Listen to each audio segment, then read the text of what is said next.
happening, everybody? Big special in the crease with none other than Dave Zamboni of the Zambonis, the only full-time hockey band in history as a teenager. Full-time. I'm going to make you feel... well, are you full-time? I mean... It's a full-time job. You try writing a bunch of hockey songs. Shit, I did something wrong to my mic, so I apologize to the audience. You probably heard something wacky. I apologize. But Dave Zamboni, the Zamboni, somebody I actually grew up listening to in high school. We got him on last year. We're going to talk a little hockey. We're going to have the world premiere of How to Do It. Yeah. How to Do It, of course, with the recent passing of Gordie Howe. And also my point man, I can't forget him last but not least, Jeff the Huffman, the St. Louis Blues man who's very blues because my Rangers kicked your monkey ass. And we'll get into that a little later. How have you been? Haven't heard from you in a minute. Which one? What's that? Jeff or me? Oh, I've been here. You. Well, guys hear Jeff all the time. I figured you and Jeff are very close. You want to catch up? Yeah, it's been some sort days. of. Yeah, sort of. I'm good. Jeff, I know he said we're going to get to it later, but what a weird night of sports numbers. It's like, first inning of a baseball game, first period of a first crazy 5-0 here. Yeah, 5-0, 5-0 here. Bruins 5-0. That's true. It's crazy. It was a crazy night in hockey last night. Of course, the Dead on Dave, who I don't think you were on the show with, but he was my regular co-host on this show, but he moved to a different show. Dead on Dave is a huge Cubs fan and has been dreaming for a Game 7 probably since he was a boy. And me being a Ranger fan and having seen that whole thing on Velp, it's interesting to me. All right, we got the Cubs situation. We had the Red Sox situation about 13 years ago. New York Rangers in 1994, which you're very close to, only being a little not too far from New York City. Is it bizarre to you that when these teams finally overcome and break their curses, that it's so dramatic, coming from down from 3-0, the Rangers with their "we will win tonight"? Now, are the Cubs going to go down 3-1 and come back? I mean, is it always like this? I'm a little sick, so I DVR'd the Bill Murray Mark Twain specials. He was given the Mark Twain award for comedy, and he's got his blue. I'm just afraid to say anything. A hockey coach, Greg Cronin. I think he's on the Islanders bench now, but he was a coach for a minor league team here in Bridgeport called the Bridgeport Sound Tigers. Of course. And I lived with one of the players, Jody Robinson, and I'll never forget Greg, because before this I was pretty superstitious, and Greg Cronin told all his players superstitions for the week, and I've always tried to just play it off like, it's for the week, but I don't want to say a word about the poor Cubs right now because I'm nervous about it. Well, I'm not eating chicken and pasta today, but I want to see them win. I think it's good. But it's interesting, when a team like that, like I'm a Red Sox fan, I'm also a Mets fan. How are you? Because you're in Connecticut. Yeah, it's a weird spot. I know. I'm one of the Jets. I was an Islanders guy, but now I'm a Rangers guy because. Oh, weird. That's a weird too. That's a weird switch. That's a weird switch too. I worked for the Islanders organization for 11 years. So sometimes when you do that, you head over to the Rangers. Oh, no kid. Oh, yeah. Well, you probably worked for them when they weren't fun to work for, I would imagine. Yeah, I think that's an accurate statement. Is your boss in jail now by any chance? No. No, not that guy. No. I was just wondering if it was that guy. Well, it wasn't Mike Milbury, was it? He was involved with the team. Well, he should be in jail for hitting that guy with his shoe so many years ago. So let's look at it that way. All right, so we're talking about I'll tell you something. I want to talk about the superstition thing because that's interesting to me. I remember when the Rangers won, and Adam Graves, Mark Messier, Brian Leach were constantly being peppered with superstition. They said that the 1940 stuff didn't bother them. They said that they don't pay attention to stuff like that. And then when Messier picked that comp up, like he won it for the first time. This is a guy that won, 5 before this? And this is his 6th one, and he acted like he was a 19-year-old kid. And the rest of that team, I'll never forget Adam Graves going up to the camera and going, 1940. I don't believe that shit for a minute. And I wouldn't. I figured these guys are pros. They do pay attention to that stuff in the papers. They do. I think to some extent they do. They do. I think some do. I think some do. It's different.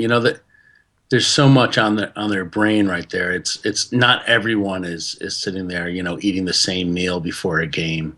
Oh, I'm sure it's not that bad, but to overcome it, I suppose something like a curse, like Chicago. Look, in both these teams, like in the Indians and the Cubs, they have this sort of the same thing going on, and they're both failures. They have both, yeah, they're both failures. They both have curses, and now all the pressure's on the Indians. And I really wonder if it's just sometimes mentally just too much to handle from maybe your local newspaper and well, what about this part of it? And this is something I've dealt with in music, and I'm sure. Tommy, I think you're a music guy. I know I know you like the Zambonis, but what about a band? What if you're a Metallica fan and you're with them, and all of a sudden your little band becomes this huge band? U2 or REM were my bands that I saw them in little places, and then they're huge, and you lose something there. And I wonder if that ever comes into a sports team. I think you're right. I didn't see it so much with the Rangers, but I wonder about that with the Red Sox, because I used to have a friend in Boston, and he says it's not the same. The sports culture in Boston is not the same as it was prior to 2004. So I really do wonder. It's almost having, like, let me give you this comparison. Nirvana's first record, Bleach, and then switching to Nevermind, if I think that's a good correct. I don't think that happened with the Rangers, because the Rangers, my grandfather told me, the Rangers were always... They're the only team in New York that doesn't get shit like the Mets and the Yankees and the Jets and the Giants do. They seem to be above it, which is maybe why they lost for so long, too, because they are the darlings of New York, even though they're not the top New York sports team. So, but I don't think that's changed. But I do wonder what's going to change in Chicago if that be the case. I definitely think things have changed in I definitely think it's changed in Boston. And let's go back not too long ago. What about Detroit Red Wings? When they won, there was a big gap between cups before Stevie Yzerman's era, and they started winning. Now they have this winning tradition. When I was a kid, all they had was Steve Yzerman. So yeah, it does change. I think sometimes for the good, sometimes for the worse. So I think I felt Nirvana. It wasn't Nevermind was the sellout. It was the record they did with Tony Bennett. I am not a fan of that duets. The duets record that Nirvana did with Tony Bennett. I think they jumped the shark. Well, it's funny now that we're talking about music. Here's something I did when I was a kid, right? Because I'm into all-star teams and greatest of all times. I tried to put over your heroes. No, it's not that. I tried to put because I was such a big hockey and music fan when I was a kid. I would consider the drummer the goalie, and the bass player and the guitar player, like the left and right wing, and then lead guitar, maybe the center. And who would be the best, all right, the technical musicians, not maybe the greatest band of all time. Greatest band and being the best technical musicians. I had Neil Peart on drums, okay? Yeah. I had either Billy Sheehan or who else? Jaco Pastorius on bass, right? Oh. Right, Jaco Pastorius. Yeah, this is all-time great. This is all-time great. All right, if you had to put he never passed Jaco Pastorius. Bro, I can throw hands with you. Thank you. Oh wow, $25. Do more streams like the one you did earlier today. Yes, I will think. Oh, that's your donation. Yeah, that's my donation one. That's my donation thing. Thank you much. I really appreciate that donation. Jaco Pastorius on drums, Eddie Van Halen not on lead, on rhythm guitar. Okay. Because I think he was a much better rhythm guitar player than he was a lead guitar player, even though he's a great lead guitar player. Either Joe Satriani. I don't know where you're coming from on that one. What do you? I'm talking about the guys. I'm talking about the guitar. Oh God! I mean, you don't think Van Halen was a great rhythm guitar player? Who's a better rhythm? He was, but he's definitely a better lead. But there's better leads guys out there like Joe Satriani. Or there's I'm not going to agree with the guys you're mentioning. And if you mention Joe Bonamassa, I'm leaving the podcast. I don't know, no, Joe. And I was thinking about Joe Satriani or Steve Vai on lead. And then Steve Vai, yeah. Steve Vai, okay. And on vocals, I probably take I'm not talking greatest all time. I'm talking technically good. Of course, Queen singer.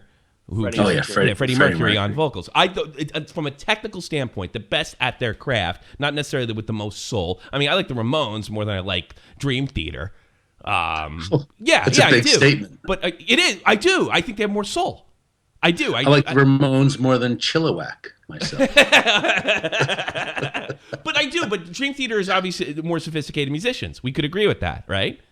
Yeah, sure. But I'm going to listen to Ramones every time because they have soul. There's something that the punk that came out of New York, which you probably remember because you're 10 years older than me, in the late 70s has, I don't know, there's something folk about it, you know.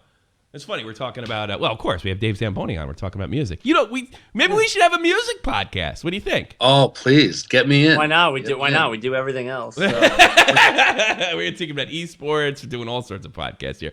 Oh, man, I really want to argue with it. But we do have to talk about hockey, Mr. Dave. I know. Let me get Although, let's just keep on this thread for 1 second. The Ramones would be, oddly enough, the Flyers from 1975. I would agree. I would agree with you. Yeah, the Flyers, the 75 Flyers. They did it. They won, but they won ugly. You know?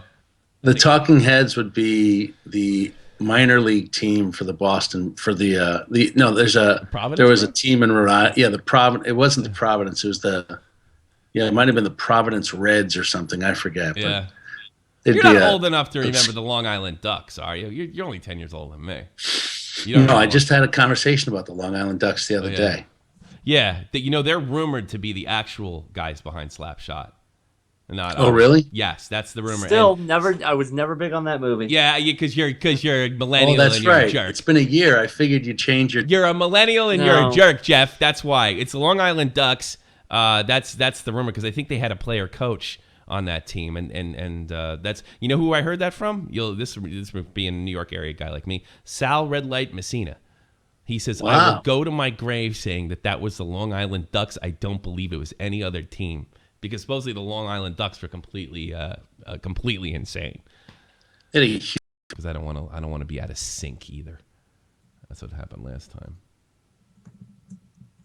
Out of sync. Out of sync, out of time. There we go. We're up. We're not done. We're back. We're back. Okay. Yeah. All right. Hey, listen, guys, I had a problem, and we took measures. All right, what were you talking about anyway? Oh, well, Jeff has been anti-Slapshot since the last time I was on the show. I know. Like, what's the matter with you? I haven't watched the movie since, so. Well, this is what I'm really excited. I have to update our Zambonis website, which means it never happens. But but I have loaded up for the last 8 months on my desktop. It says things to do, and I'm supposed to post this, but a friend of mine, Rob, is a filmmaker, and he's from Minnesota, Hockey Land. He never saw Slapshot. Oh, and someone told him, you should watch it on. So he went to Netflix, and it wasn't on Netflix. Mm-hmm. So we started a whole movement, and it really got pretty heated and great. And the Hanson brothers got on board, and Rabbit from those great movies, Super Troopers. Yeah, he got on board, and I forget his freaking real name. I've been sick. I'm a little tired, but I got you. Anyway, we got on Netflix. So now you, Jeff, can watch it on Netflix. I did all the legwork. Oh, I have the DVD right over there. Oh, well, then just forget it. Then I know he's hopeless. It took me 2 years for him to get him to buy our microphone, and even when he started, there we go. The big Zambonis, but we even when we offered him money and we had money coming in, he's being a big. You know why? Because he's a big Midwestern hillbilly, and that's his problem. That's what it is. That's what it is. But the Midwesterns like Slapshot. It's kind of like a Midwestern town. Yeah, it could be. I think. I'm excited. I tried hard to get in touch with Jay Baruchel. I forget how to say his name, but Goon 2 looks like it's going to be really good. Did you watch Goon? I love it. I absolutely. I've seen bits and pieces of that movie. I want to see all of it. Are you just anti-film? Do you only read books? Is that it? Tolstoy? No, I don't read books. Jeff is he really is a jock. I mean, he's like you and me. We kind of like both, and we grew up kind of weird. We're arty-farty and a jock. Jeff is just a 100% jock. There's no frigging way around it. He's a jock. He's a jock to the bone. He's always going to be a jock. There's nothing that can be done about it. Do you have a big brother with like a huge ring, and if you start to watch something cultural, he'll punch you on the shoulder? I have a little brother. I don't know, Jeff. He's just really, really lame. All right, do you want to take calls? Because we could scrap the whole hockey thing today. You want to take some calls or something like that? Or Yeah, nothing happened in hockey last night. We don't need to talk about it. A lot happened in hockey last night. First of all, not really. Yeah. Well, I'll give you a break. Okay? Yeah, he looked exactly. Everybody's talking about Hank, just like, oh, it's over. He's old. Every year, same thing. He takes a while to warm up. How about this one? I'll cut you a break, Jeff. This Jonathan Marcheshul. He actually got, he was one of the stars of the week for October. And a lot of people were, and he is, if this guy keeps it up, somebody the Bolts dropped last year, this guy keeps it up, is one of the many reasons that I think the Cats will go past the first round this year. What band is he in? He is in the, he's in the Jaromir Jagr's Florida Panthers band. The Jaromir Jagr Just for Men band. Yeah. What do you think? I like that one. I have sound effects too. What do you think about Jaromir Jagr coming back, growing the old mullet back? What do you think of that? I love it. Me too. Yeah, it's good that he didn't need it for power because he's been amazing without it. Hey, let me shut my door for a second. Hang on. Sure, go ahead. And I'll give something to Jeff right here. William Nylander, often the rookie that's praised a little more than Austin Matthews because he didn't have a 4-goal night to open his season up, ends up taking the Rookie of the Month award. See, that's not St. Lance Blues related. Not too shabby there. I mean, obviously, I think Matthews is clearly the better of the two players, but Nylander's off to a nice start there. He is off to a much better start than Austin Matthews if you minus the 4-goal explosion. Yeah. All right, and hey guys. What? I've just been told my son has come home and he has a play date, so get ready. But Charlie, can you shut that door? Sure. I think. Look. Do we have? Is you saying we got to get rolling? Not at all. Oh, okay. But you might hear some screaming. Oh, well, we've it's okay. Tommy screams on a regular basis during the show. It's really not a big deal. The other thing. Oh my God! You weren't kidding. All right. Let's do it. Let's talk. Here's what we're gonna do. Jagr. You mentioned Jagr. I think the Panthers are really exciting. I think the Panthers are really exciting. I think Jagr obviously brings a lot of veteran leadership and just the show. But we also got guys like Ekblad, Barkov. I think they go past the second round this year because they got damn close to beating the Islanders last year. I think they're a team it's really amazing how the bottom of the league and how they were able to turn around things around. I think if Huberdeau comes back healthy and he can play effectively, I don't see why they shouldn't. Didn't they win the damn division last year? They ended up just finishing a place out last year, and nobody was paying a lick attention to them. It was pretty amazing. No, they did. They won the division. 718-395-7660. 718-395. You got a question for Dave? I can throw hands with you. Oh, what's that? And we got a donation. I just donated to hear the donation sound. Oh, nice. Yeah, well, because... Now, what do I get out of these donations? Not a thing. You're a big rock star. How about that? Not a thing. I got my Whalers lighter. You got your Whalers lighter? We'll have to put that. I know there's a kid on here that really wants to talk to you bad. And I think this is Christian. Christian. Oh, Christian, yeah. You do know Christian. Hey, Christian, what's going on? Hey. Yeah, hey. Hey. You're on with Dave Zamboni. Yep. What's new over with you? With me? Yeah, with the Zambonis and everything. Just doing a YouTube show with my buddy Tommy here. What's new with you, Christian? Christian is a huge hockey fan, high school student, and is working. He does some. Christian, do you do some? Are you doing any PA stuff? Did I see you doing some PA stuff? It's not PA. It's like commentary, like like people you see on TV, like Howie Rose and. Is Howie Rose your idol? Yeah, really. I like. Not Howie really. Rose. I say Gary Cohen with the Mets. You should like Howie Rose. You know why? Because he's a Rangers guy and he did Matto. Yeah. Yeah, something like that. I hear it. Now Dave's going to. He's not going to put his step kid on my toe. Hold on. One more hill to climb, baby. Bring out Vancouver. God, Keegan traded our whole second line for him. Yeah. They should step on my toe and you'll step on yours. Is Dave mad with his children or something, or what's going on back there? It was so awesome. All right, he's trying to get the thing. Oh my God, this is crazy. I'm a little interested, Dave. Like, how do you know Christian? You said you know all your fans offline. I guess you weren't joking. Well, this is the thing. I was the MC for the Sound Tigers. Well, Christian, why don't you tell him? How do you know me? So Dave was the MC for the Sound Tigers back for the first 11 seasons of the team. Am I right? And, You are. And I was born during that first season, and Dave was always around the arena, so he knew my family, he knew my parents, Wow. he knew basically everybody who's a season ticket holder. I've been a season ticket holder since the second season. Wow. So there you and go. Even I've gotten to sing with the Zambonis before on Hockey Monkey. That's right. And you're a big fan of Guster. Christian's dad's a photographer and a big, huge music fan. Just travels all over the place and takes great photos and likes everybody from Ween. He goes from Ween to the Bare Naked Ladies. Really? Would Christian sing Hockey? Christian, would you sing Hockey Monkey right now? Who, me or Christian? No. I want to hear Christian sing it. I'll sing it with you.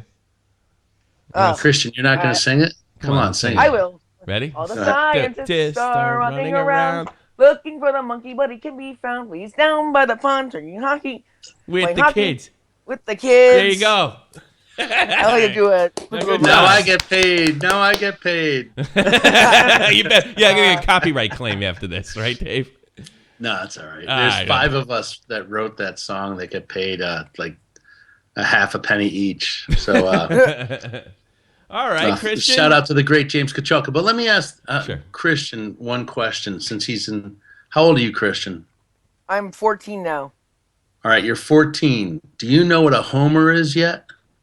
Somebody who likes a team just because they're good. So it's like most of the NBA fans who are Warrior fans. Oh, damn. Am I losing you guys? Or No, I can hear you just fine. Did you I see, yeah. Oh, did he fade out?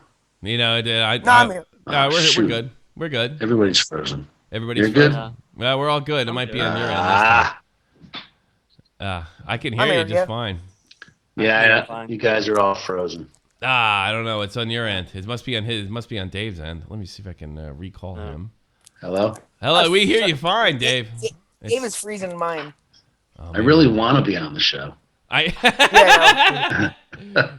All right, Christian. I'm gonna let you go to see if we can get Dave back. I think Dave's having an internet problem. If I had to guess, Dave, if you can hear me by any chance, somebody's turned on something in your house. That's probably more than likely. Somebody else is using the internet in your house. And I'm good now. Good now. But I had to let Christian go. I'm gonna try to take some other calls. I know some. I see a guy from Boston here that may or may not be a fan of yours. His name is Kevin. We like to call him Kevin Snooza because he puts everybody to sleep. And he is a traveling hockey player outside of Boston. Snooza, you're on the air.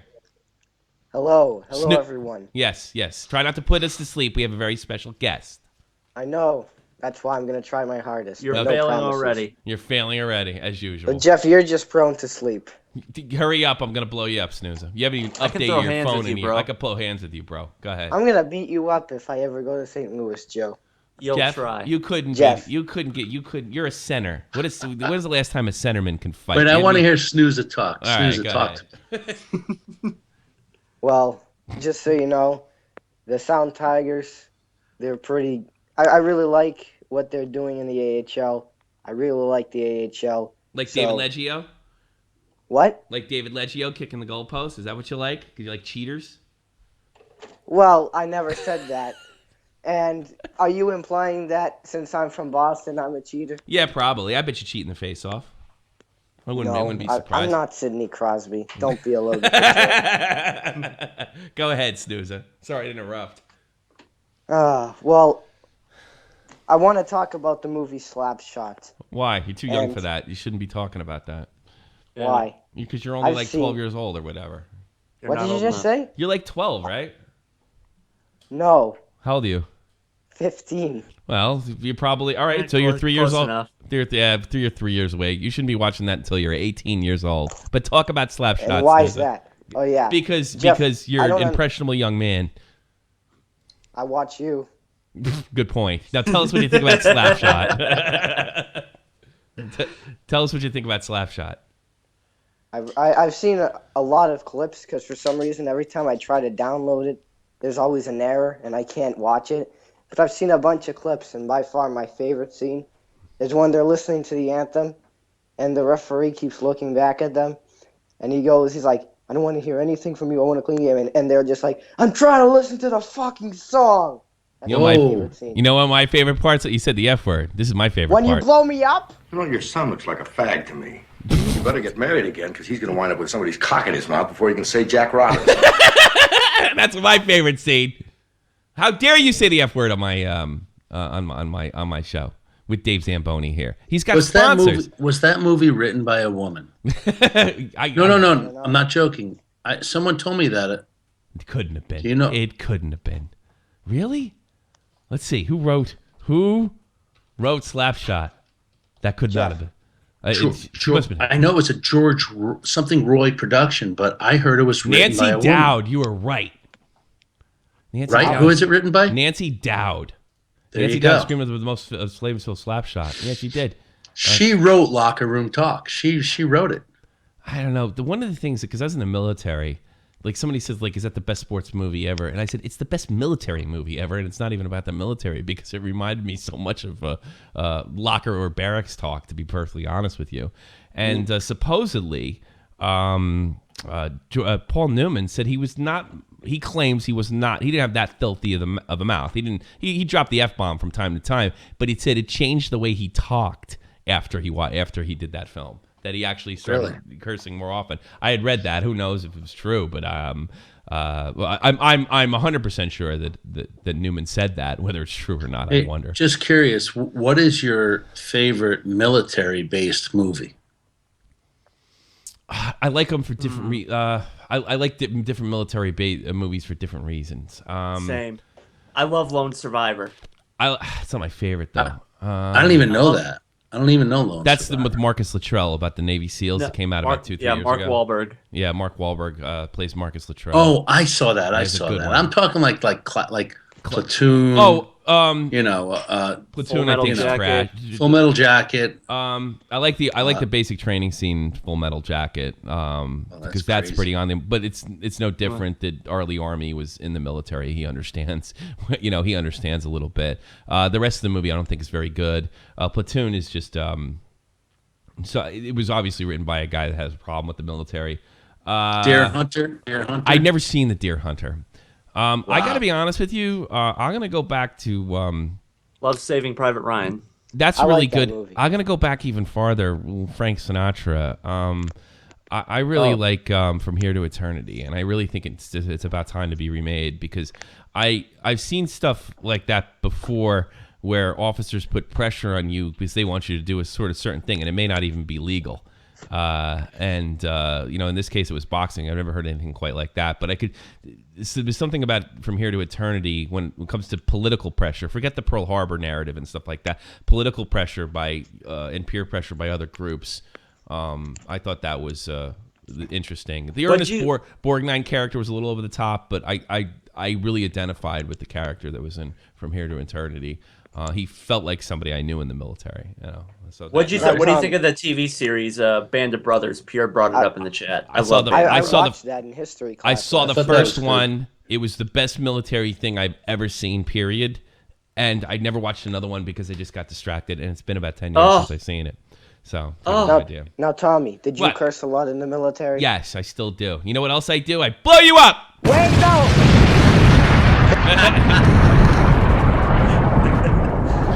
Poor kid.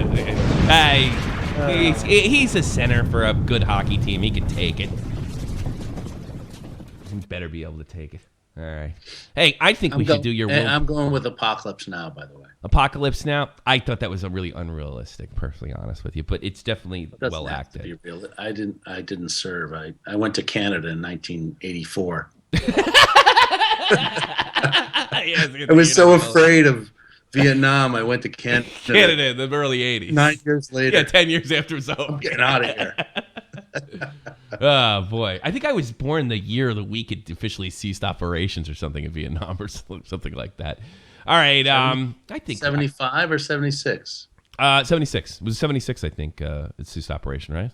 I could be right. Maybe I was wrong. Somebody told me that I was born the week. Well, I think 75. If 70, it might have been 75. All right, maybe I'm a year off. Well, I'll take it. All right, before we play, you know what? I'm going to scrap last night's game. I'm going to scrap last night's game. I want to drop your premiere right now.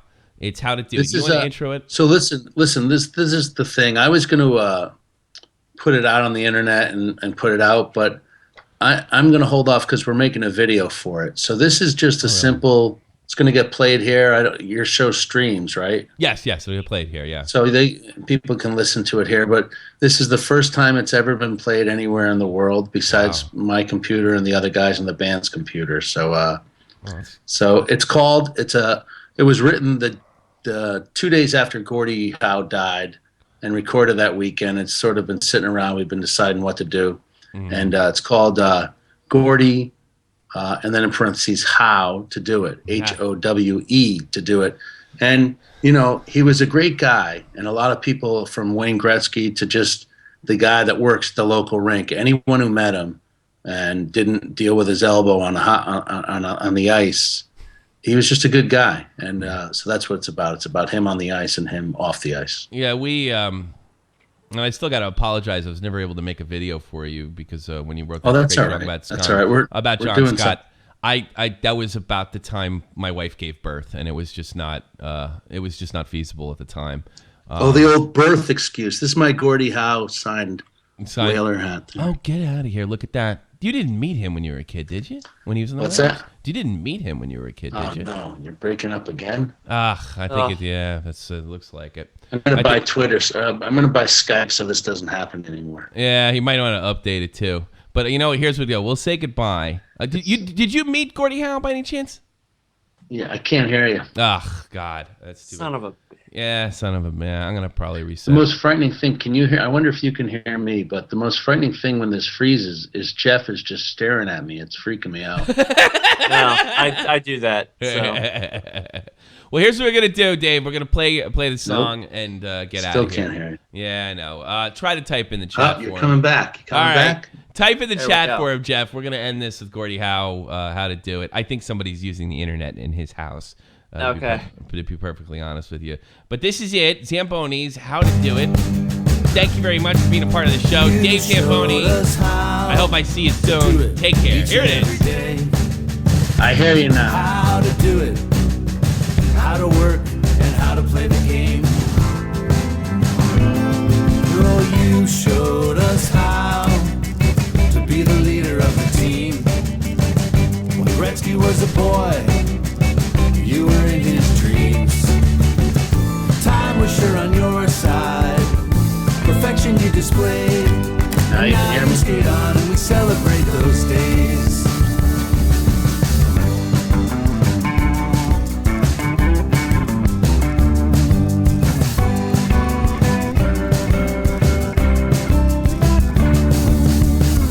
Time was sure on your side. A legend on two blades. And now you skate on and we celebrate those days. You showed us how to be a legend up so high, and how to be grounded and an all-around nice guy. Oh, you showed us how, if a problem did persist, how to use an elbow or those pulverizing fists. Was sure on your side. Perfection you displayed. And now you skate on and we celebrate those days. You showed us how to be a husband and a dad, grandfather and a gentleman, and for this we're not sad. We celebrate your life and also your great wife.